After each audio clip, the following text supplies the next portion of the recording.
Hi and welcome to another Memories Made video. I'm designer Jen Gallacher, and this week we're just going to play with some new products that I purchased. The first is some white cardstock that I got at the American Crafts warehouse sale.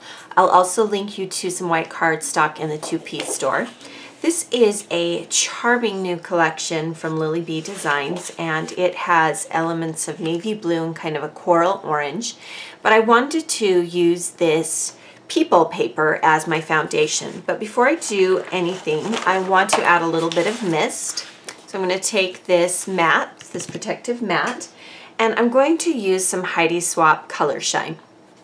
And when you use Heidi Swapp's, not all of them, all mist makers recommend that you shake it, but she does, and there is a little ball inside that you can shake.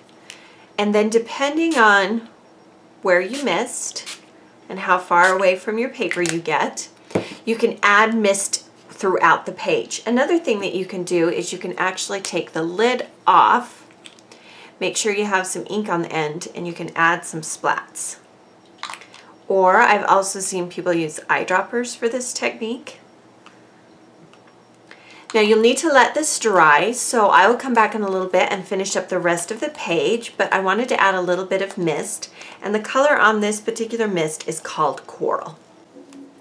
Alright, now that the paper is dry, you can see that it has curled up slightly. Now there are a couple things you can do. You can flatten this in a book for a couple of days, or as the paper is drying, you can actually heat it both from the front and the back, and that'll help it lay a little more flat. You can use some strong adhesive, or you can actually machine stitch it in place. For now, I am just going to add some adhesive, and then if I find that it is still curling up too much, then I will come back and fix it. I'm going to actually roll it a little bit.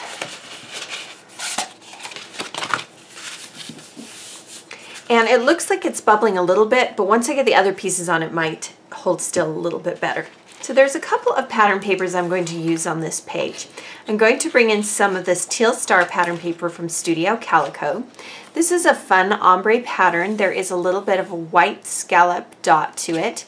This is from a wildflower collection from Echo Park Paper. And then this particular pattern paper, I'm going to use the blue and teal dot side, is from the same Lily Bee design. And so I'm going to first start by cutting the bottoms into some pennant shapes. You could also leave them as rectangles. You'll notice that I always try and use at least 3 different widths, and I try to vary the lengths of the paper as well. So that just makes it a little bit more visually interesting. You could also rip the bottom of these things. You could use a decorative border punch. There are a lot of different ways just to take a design that I've created and make it your own. So whatever works for you. You could also further mist some of these pieces if you so desired. So I'm going to start with this nice long teal block, and this is one of the shortest pieces that I'm going to use on this page.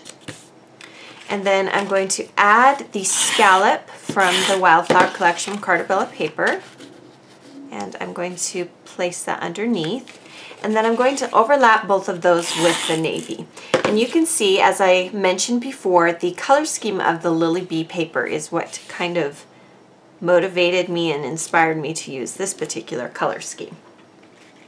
Now, rather than just placing photos on the page, I'm going to use some new Jelly Bean wood grain frames.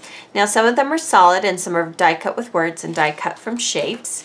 And what I will do is I will kind of play around with their placement, and I wanted to do a photo cluster today.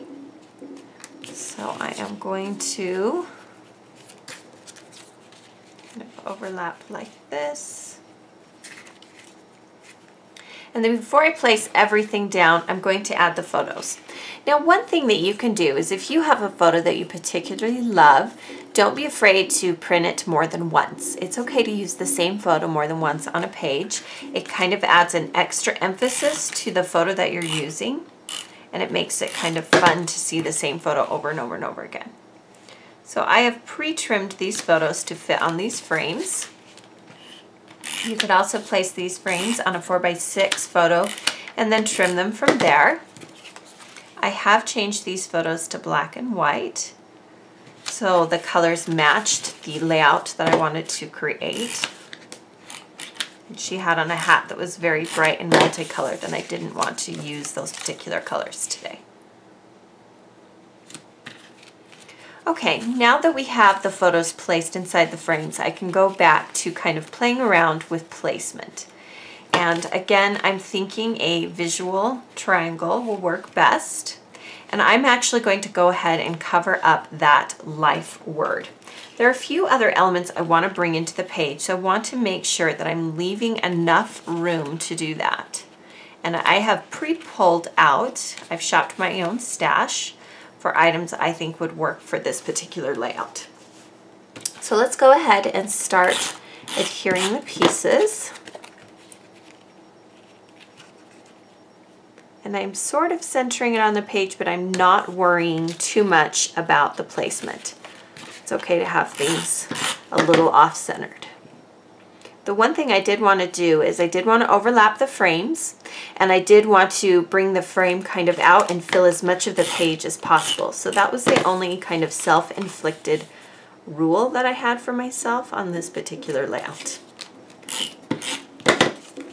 Once I had determined the colors that I wanted to use, the color scheme on this particular layout, then I shopped my stash for items that would match. And I found this orange die cut, and to be honest, I'm not even sure where I got this.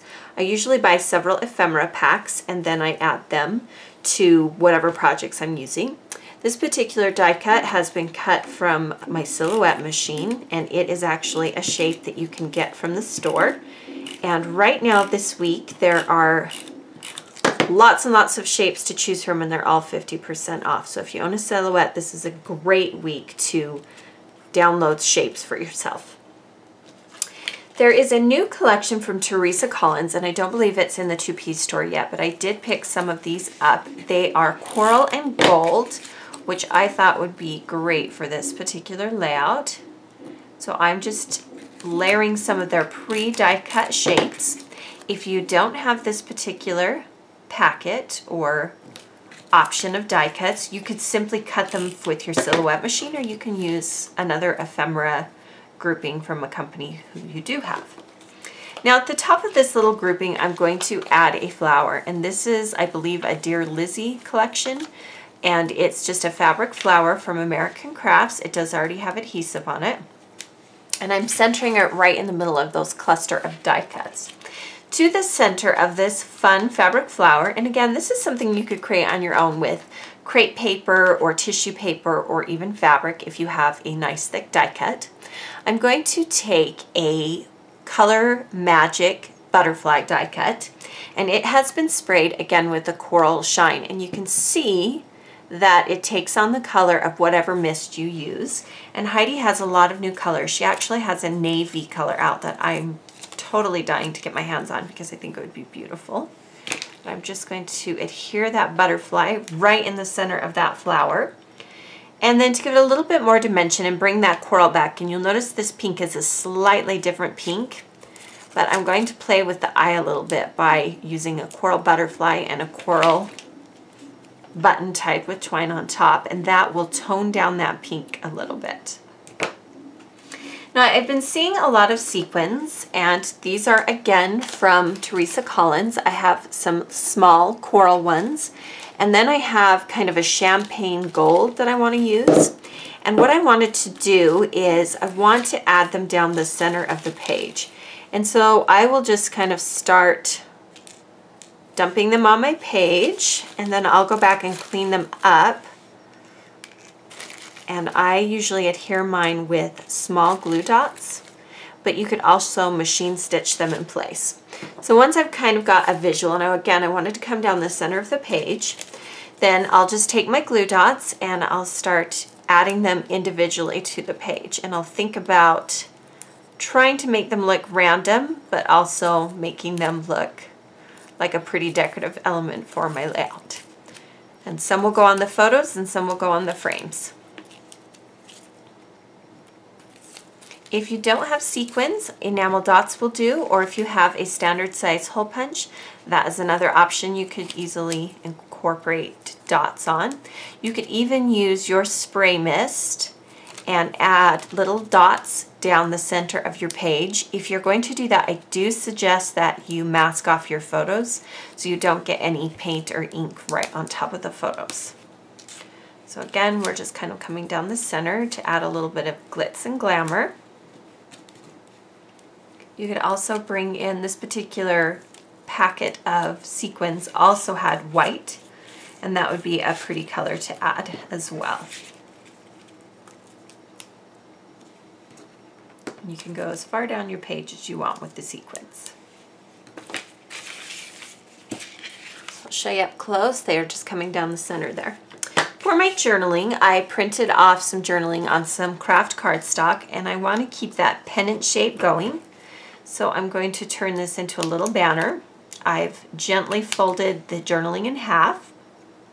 I did not crease it in half, I just kind of gently bent it. And then I'm going to place the journaling so that you can see it on the page. Then to the top, I wanted to bring in a little bit more wood, and so I found these new wood veneer stars from Studio Calico, and I want to add them to the top of my photo, and I picked a large one and a small one. You'll notice that I'm creating a visual cluster that starts here at the corner, moves to the title, and then moves to the bottom of the page. That helps the eye move around the entire page and see every element that I've used. So this particular layout came together really quickly. It is cohesive because I used colors that already worked in a collection. This particular Lily Bee collection already looked good, so I just pulled colors from it. And then I added some mist and toned some things down by continually bringing in that coral. Thank you for joining me for today's Memories Made video. Be sure to subscribe to my YouTube channel so you don't miss out on this weekly video series.